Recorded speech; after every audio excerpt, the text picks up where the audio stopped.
जो वेपन का स्नैचिंग की इंसिडेंट होती है, इसका टेररिस्ट के साथ तो संबंध होता ही है। आज नहीं तो कल वो निकलता है। तो अभी क्योंकि अभी इतला आई है, मैं भी फंक्शन में था, तो we are looking into the incident, we'll work it out, we'll investigate the issue and will find out. ऐसा कोई कंफर्मेशन ग्राउंड से हमारी सर्च के दौरान जो हमने पिछली रात से शुरू करी थी नहीं हुई है, और लगता नहीं है कि कोई ऐसा एविडेंस जमीन पे मौजूद है।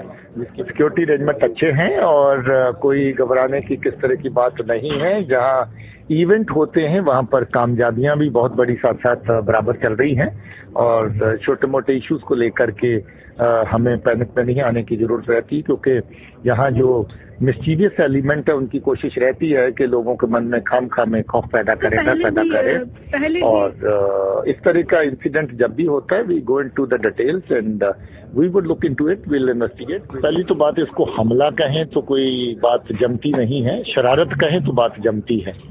हमला तब होता है जब कुछ सामने नजर आता है, किसी के ऊपर फेंका जा रहा है या कोई है, ऐसी कोई बात है नहीं।